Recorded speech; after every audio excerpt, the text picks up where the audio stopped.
Bonjour et merci de rester branchés sur la 99.4. Merci à toute l'équipe de la matinale qui était là depuis ce matin à 7h. Fatimo, Bintou, Nkoukoua, Queen Nafissa. Merci à Cherfay pour le digital. Merci à Daoudeghe également qui gère la technique, la réalisation. Nous sommes ensemble tout de suite pour 30 minutes d'échange avec nos invités. Vous l'aurez deviné dans la rubrique Invité King People. Nous recevons Monsieur Magueye Touré. Monsieur Magueye Touré, bonjour. Bonjour, Madame Nyon. Bonjour, Mohamedou Bousso alias Boy Faye qui est lutteur. Bonjour, Ndefar. Boy ñu ngi lay nuyu bu baax. ñu ngi lay fay bu baax a baax. Boy Faye est un des médaillés d'or au 8e jeu de la francophonie qui se sont déroulés à Abidjan pendant 10 jours du 20 juillet au 30. Donc ils ont baissé le rideau. Monsieur Magueye Touré, vous êtes le directeur de la francophonie à l'issue de ces jeux donc qui se sont passés. Que peut-on retenir? On va aller très rapidement sur d'abord la participation sénégalaise. Quel bilan faites-vous aujourd'hui? Merci beaucoup, Nyon. Je pense que la participation sénégalaise a été, à tout point de vue, positive. Parce que bon, si on fait l'addition des distinctions, aussi bien pour le sport que pour la culture, je crois au total, le Sénégal a récolté 27 médailles, dont aussi 3 pour la culture, parce que moi-même j'étais chargé de diriger la délégation culturelle. Voilà, mais on faisait une seule délégation. Donc la participation, je crois, a été très très positive. Je crois que c'est un bilan beaucoup plus positif qu'à Nice. Et comme vous l'avez rappelé tantôt, le Sénégal s'est classé 4e. Donc c'est vraiment... il faut rappeler quand même qu'il y a eu 53 pays participants aux Jeux. Donc c'est quand même un classement assez important. 53 pays à travers le monde. Ce n'est pas seulement le continent africain. Qui ont pris part aux Jeux. Francophones. Voilà. Et 4000 athlètes. Hein? Oui, 4000 athlètes et artistes. Voilà. Donc, on peut retenir que c'était un bilan positif. C'est un bilan tout à fait positif. Je pense que le chef de la délégation sénégalaise, qui est M. Souleymane Boundaoudi Diop, de la haute compétition, aurait pu certainement vous donner beaucoup plus de détails, notamment sur le volet sportif. Mais je crois que globalement, c'est un bilan très, très positif. Alors, le côté culture dont vous avez géré avec la délégation sénégalaise, on peut retenir que c'est pour la première fois que le Sénégal reçoit des médailles, même s'il a toujours participé. N'est-ce pas un paradoxe pour un pays de Senghor, de grands noms de la culture? Pour la première fois à Abidjan, 8e jeu, on reçoit des médailles en culture? Qu'est-ce qui s'est passé auparavant? C'est insolite, c'est paradoxal. Mais c'est comme ça. Voilà. Comme ça. Voilà, il faut dire que peut-être c'était écrit que c'est à Abidjan qu'on a eu ces médailles-là. Donc, mais il faut quand même rappeler, bon, d'abord je dois dire que souvent l'opinion publique ne le sait pas, mais déjà de la francophonie, c'est du sport, mais aussi c'est de la culture. C'est de la culture aussi. Parce qu'il faut rappeler qu'il y a 10 disciplines culturelles et 2 disciplines de création. Donc au total, on avait 12 disciplines. Le Sénégal était déjà engagé sur les 11 disciplines. Et c'est vrai que c'est la première fois qu'on obtient des médailles, donc c'est assez historique. On a eu 3 médailles en culture, 2 en argent, avec la peinture, avec Mbaye Babacar Diouf, et la chanson avec Mouna, mais aussi une médaille de bronze en littérature avec Mohamed Bougarsar. Voilà, donc je pense que c'est très très important. Il faut aussi dire qu'obtenir une médaille en culture au jeu, c'est pas facile. C'est pas facile. Voilà, c'est pas facile, parce que, bon, vous savez, en sport, parfois c'est celui qui court le plus vite qui gagne. Voilà, c'est des faits. Voilà, souvent on sait, il y a moins de surprises, quoi. Sauf accident, on sait à peu près, par rapport au niveau de ce qui arrive, on sait à peu près qui va gagner. Je dis à peu près. Hein. En culture, les critères sont beaucoup plus subjectifs et complexes. Oui. C'est pourquoi je crois qu'il faut saluer vraiment, féliciter les artistes, parce que vraiment c'était une très très bonne surprise, ces médailles-là. Et évidemment, tout ça aussi, c'est le fruit d'une longue préparation. On n'a pas eu l'or aussi quand même, hein, Monsieur Touré. On n'a pas eu l'or, mais comme je dis, on ne va pas faire la fine bouche parce qu'auparavant, on n'a jamais eu de médaille. Donc, vous l'avez dit sur APS que vous ne faisiez pas la fine bouche. Voilà, donc si on a 2 médailles d'argent et une médaille de bronze, je pense pour le moment, on peut s'en contenter. Voilà, en attendant plus tard 2 échéances qu'on obtient l'or. Alors, avant de un peu parler aussi des détails sur les médailles, Boy Faye, yow da nga bokk si yéen indi ngeen 10 médailles d'or hein ci li nga xamante ni wax nañ ko ci bilan bu Sénégal 10 médailles d'or ci lutte traditionnelle. lutte traditionnelle ngeen dem Abidjan wane fa lu am solo. booy nga bokk ci ñi nga xamante ni sélectionné nañ leen woon. dinaa ñëw d'ailleurs ak monsieur Touré ci processus de sélection boobu nga xamante ni am na solo yéen lan ngeen fa wane lu indi médaille d'or yooyu. waaw mooy xam li ñu war rek mooy sénégalais dañu am ci ñun confiance bi ñu dem ñu jël lépp jébal nu ko waaw bëgg nu dem indi ay ndam. bon ñu dem lépp loo xamante ne nii laaj na ko def parce que dañu entraînement yu baax a baax parce que père Ambourage maa ngi ko ci sant bu baax a baax sunu entraîneur ba ak père Badji. booy takkal médaille. wala nga takk benn ma takk benn booy fay ñaar la indi ci lutte traditionnelle. waaw ñu entraîné ñu baax a baax nag waaw ñuy sant sunu entraîneur yooyu waaj bu baax a baax moo tax pour ñun ñu am ndam nekkul loo xamante ne nii maanaam man yaakaaruma ne dina jafe ci ñun parce que entraînement yi ci war def nañu ko te tamit am nañu confiance bu baax a baax te gëm nañ dina am ndam ndax sunu ay wayjur ñaanal nañ ñu ko. sunu ay kilifa ñaanal nañ ñu ko daal. waaw lu ngeen fa wane Abidjan tax dégg naa spectacle bi aussi li ngeen di tuddee tous ça a été vraiment déterminant aussi. oui dëgg la parce que bi ñu yeggee foofu xam nga li ñu bëgg mënuñ ñu ko defal parce que yóbbuwunu suñu ñi nga xam ñoo ñuy wayal ñu yëg suñu bopp ñi nga xam ne ñoo ñuy tëggal ñu yëg suñu bopp. mais ñun demuñu. waaw mais ñun dañu jëloon suñu ay clé yoo xamante ne nii. loolu bokk na ci ñuy dundal ci làmb. clé USB. waaw clé USB ñu dem forcer leen ko bi ñu ko tegee ñoom ñëpp gis nañ ci seen bopp quoi ñoom ñëpp parce que dem nañ ba ànd ci biir ambiance bi ñoom ñëpp. donc da ngeen ko enregistré. waaw dañ ko enregistré dem. photo teg ko jox ko waa ji nga xam mooy animation bi. mu teg ko ñu boole ko di bëri di def ay ndam ak di yëngal parce que Sénégal ñun loolu lañ xam. mooy di yëngal di def ay ndam di yëngal. donc ça a été un spectacle. toute la presse internationale nationale d'ailleurs ont relaté ce fait ce show c'est pas peut-être loolu moo tax ñu gagné parce que voilà ñoom wane nañ seen doole ak seen tactique effectivement mais ñu jàpp ni loolu vraiment def na succès bu Sénégal foofu ca Abidjan.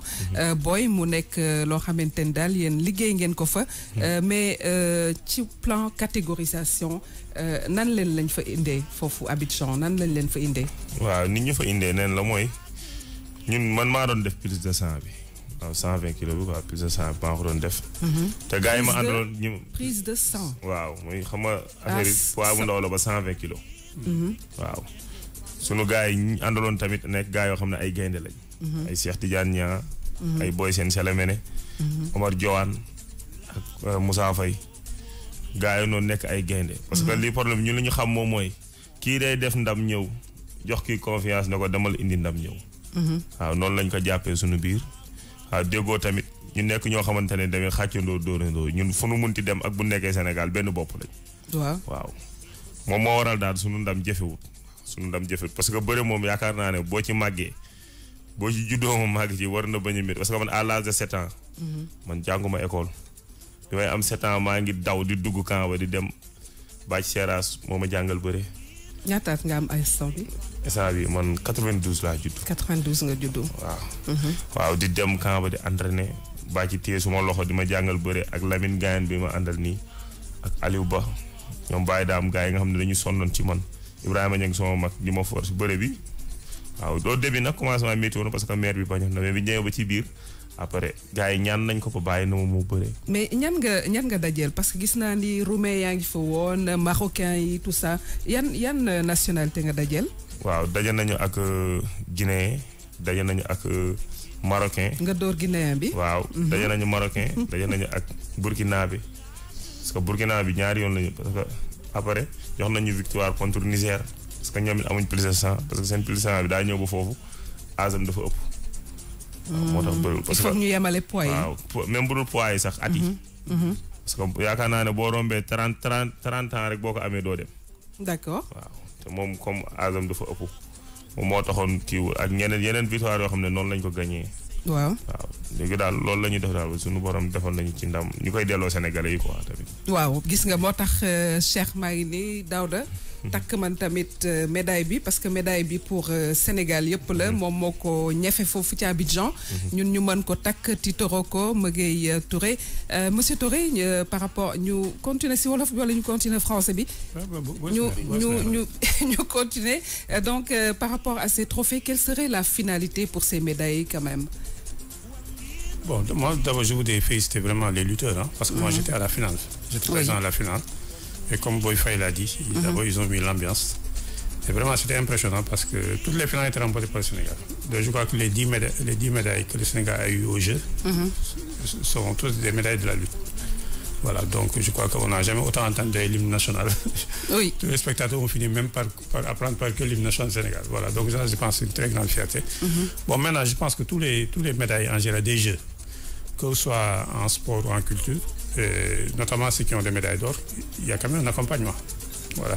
Il y a un accompagnement, il y a des récompenses. Un suivi. Voilà. D'ailleurs, lors de la soirée du Gala des lauréats qui s'est passé à Abidjan, si je me rappelle bien, je parle de mémoire, mais la Conféges avait décidé de donner un prix aux lutteurs à l'équipe nationale du Sénégal.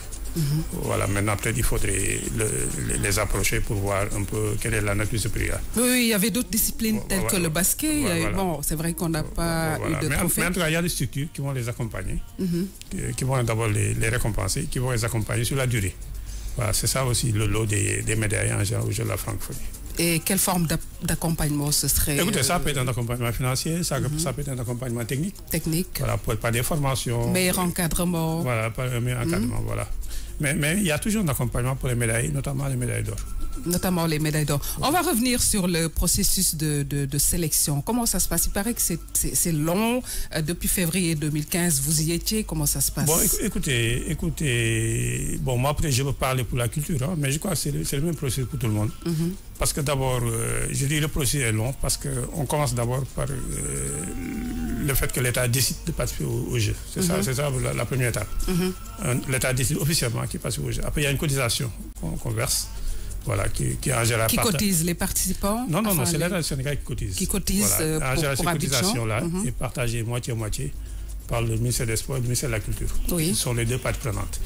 Maintenant, après, il y a tout un processus maintenant de désignation des responsables au niveau national. Parce que vous savez, au niveau national, on doit désigner d'abord le responsable national en charge du volet des Jeux. Parce que quand même, il faut rappeler qu'au niveau national, c'est le ministère en charge des sports qui est responsable national des Jeux, même s'il y a le sport et la culture. Maintenant, pour chaque volet, on désigne aussi le volet, le chargé du national du volet sport et le chargé national du volet culturel. D'accord. Moi-même, j'étais le chargé national du volet culturel.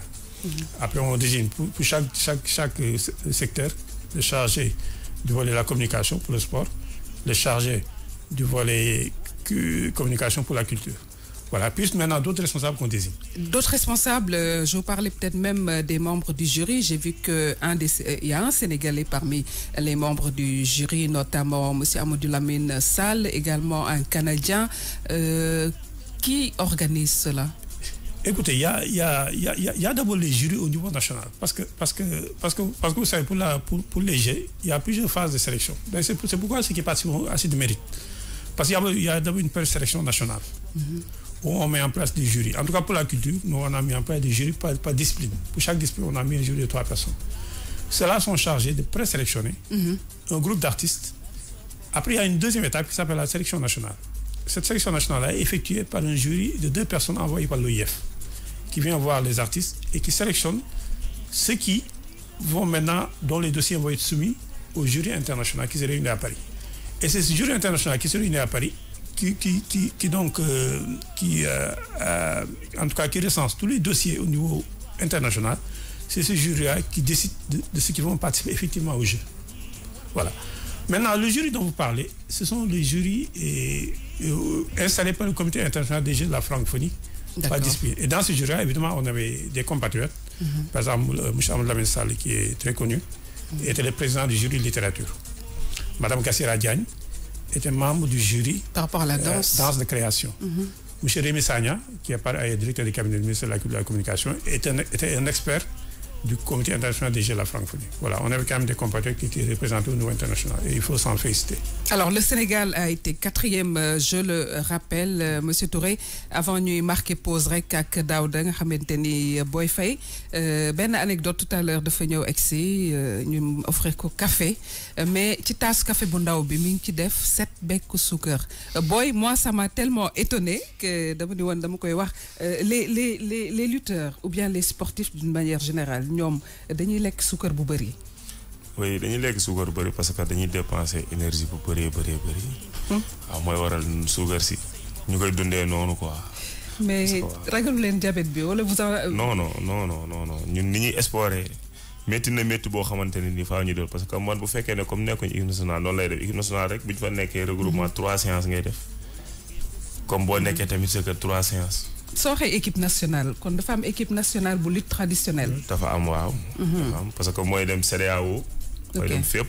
mais loolu du ci lutte olympique wala aussi ci traditionnel bi mi ngi dem lutte olympique bokkul ak loolu.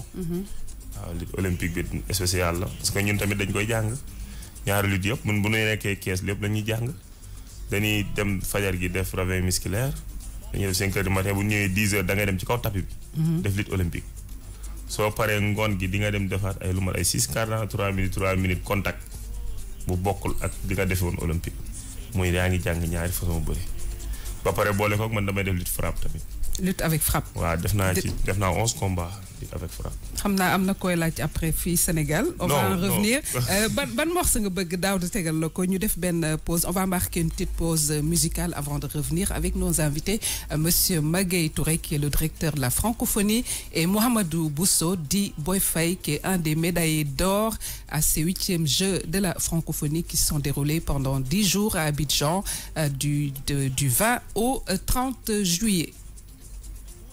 26 c'est une façon pour Daouda de féliciter nos médaillés, un des médailles d'or pour la lutte par rapport à ces Jeux olympiques. Monsieur Magueye Touré, par rapport à la participation, il faut aussi noter qu'il y a eu des chefs d'État, 7 si je me trompe, qui sont venus par rapport à l'ouverture, mais on n'a pas vu une autre autorité du Sénégal.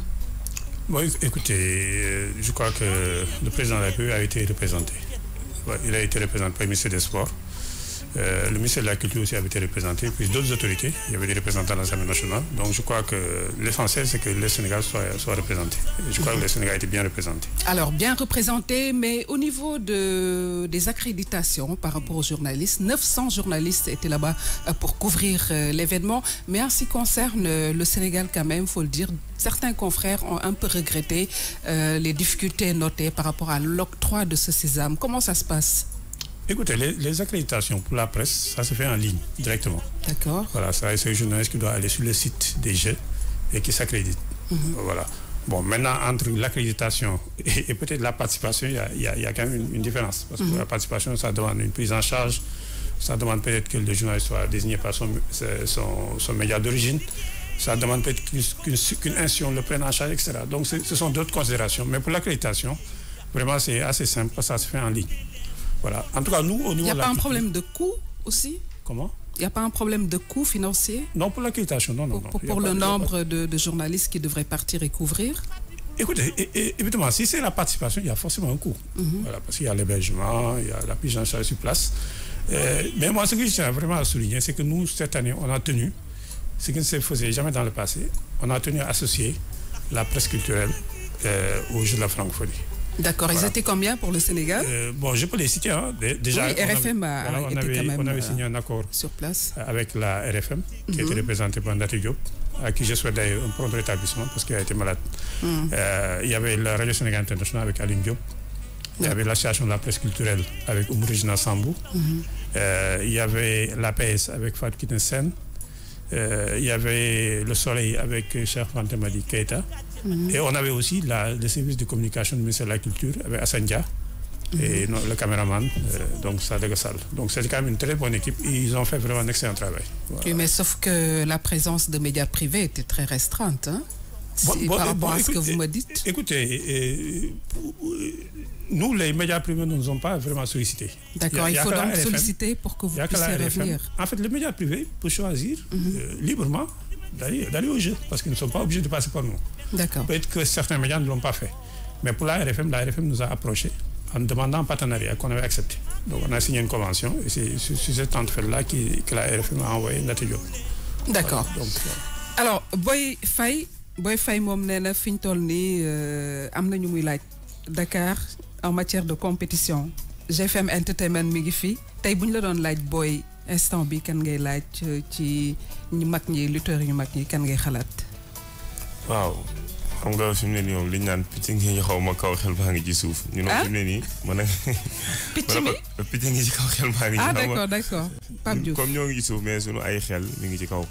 donc actuellement nii ñu ngi xool ci kaw pour bëri ñi ci kaw parce que instant bi mooy li may wax rek ñun dañuy tere woon laaj sax mais fi mu ne nii moom. dafa jot waaw suñu ñi ñu nekkal suñu ay encadrement ñun dañuy tere lu bëree bëri loo xamante ne nii. ci règlement intérieur bi la bokk ñoom dañuy nekk ak ñoom ñu xamal ñu lu bëree bëri ni ngay doxee ak ni ngay waxee ni ngay jëfee lépp tan la ngay wax.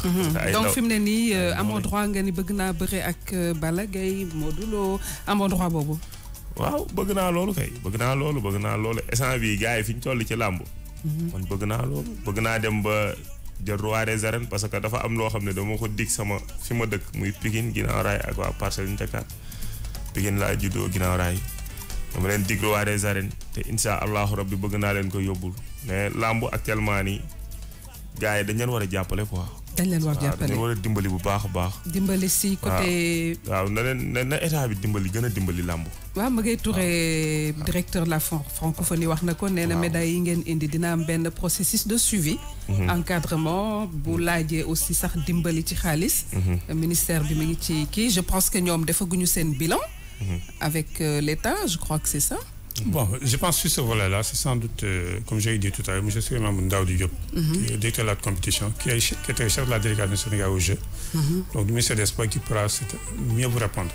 Moi, ce que j'avais dit tout à l'heure, c'est, ayant assisté au gala des lauréats à Abidjan, je sais que la Conféges, donc une institution de la francophonie qui regroupe le ministère de la Jeunesse et des Sports, a décidé, en tout cas, de récompenser l'équipe nationale de lutte du Sénégal. Voilà, par rapport à toutes les médailles. D'accord. Nous aussi, on va attendre notre gala national ici au Sénégal pour les récompenses. Espérons que le président de la République, Macky Sall, va entendre cet appel. En tout cas, tous nos encouragements à Boy Faye qui est venu représenter ses autres coéquipiers du Sénégal qui ont remporté 10 médailles d'or. C'est vraiment quelque chose à féliciter, à magnifier ici au Sénégal. Ils ont également fait une démonstration de ce qu'on appelle ici chez nous le tous, qui a beaucoup ébloui Abidjan, qui a beaucoup ébloui beaucoup de nationalités qui étaient là-bas et qui ont participé à ces 8e Jeux de la francophonie. Monsieur Maguette Touré, les prochains Jeux de la francophonie, rendez-vous est donné quand? Écoutez, les Jeux se passent tous les 4 ans. Tous les 4 ans. Donc le prochain rendez-vous, c'est en 2021, Inch'Allah, au Canada, Nouveau-Brunswick. D'accord. Voilà. Et donc, vous allez un peu, comment dire, restructurer, réaménager. Qu'est-ce qu'il va falloir améliorer? Bon, écoutez, 2021, c'est un peu loin. Mais bon, je pense que l'essentiel, c'est de commencer assez tôt les préparations. C'est surtout ça. En détectant, puisqu'il y a une tranche d'âge pour les Jeux de la francophonie, il faut avoir entre 18 et 35 ans. Donc, dans cette tranche d'âge, il y a détecter déjà ceux qui ont du potentiel pour pouvoir les préparer de manière, en tout cas, très organisée, très rationnelle. En tout cas, M. Maguette Touré, merci d'avoir accepté notre invitation. Merci d'être passé à King FM, première radio digitale du Sénégal. Merci à nos internautes sur www.kingfm, nos internautes sur d'autres applications GFM et vous, Facebook Live. Merci également à tous qui nous écoutent sur la 99.4. C'était également Mohamedou Bousso, alias Boy Faye, qui est un des médaillés d'or. D'autres également au niveau de la culture, c'est Mouna qui a représenté la chanson, qui a eu la médaille de bronze. Il y a également d'argent. Ah ben écoutez, d'argent, c'est 2e. Donc félicitations à Mouna. Félicitations également à Bougarsar qui a remporté la médaille de bronze pour la littérature. Souvenez-vous, avec sa nouvelle qui s'est inspirée un peu des Nende de feu Doudouné Rose et de feu V5 Faye. Voilà, donc félicitations à tous ces récipiendaires sénégalais qui ont bien et dignement représenté le Sénégal. C'était la raison donc de cette invitation. À 10h33 dans un instant, King FM reprend ses droits musicaux et ce sera avec King Feeling, Pape Cheikh Diallo. Nous étions ensemble pour cette rubrique invité King People. Merci à Daouda Gueye à la réalisation. Merci à Cherfey et toute l'équipe digitale. On se retrouve prochainement pour cette rubrique invité King People. Au revoir.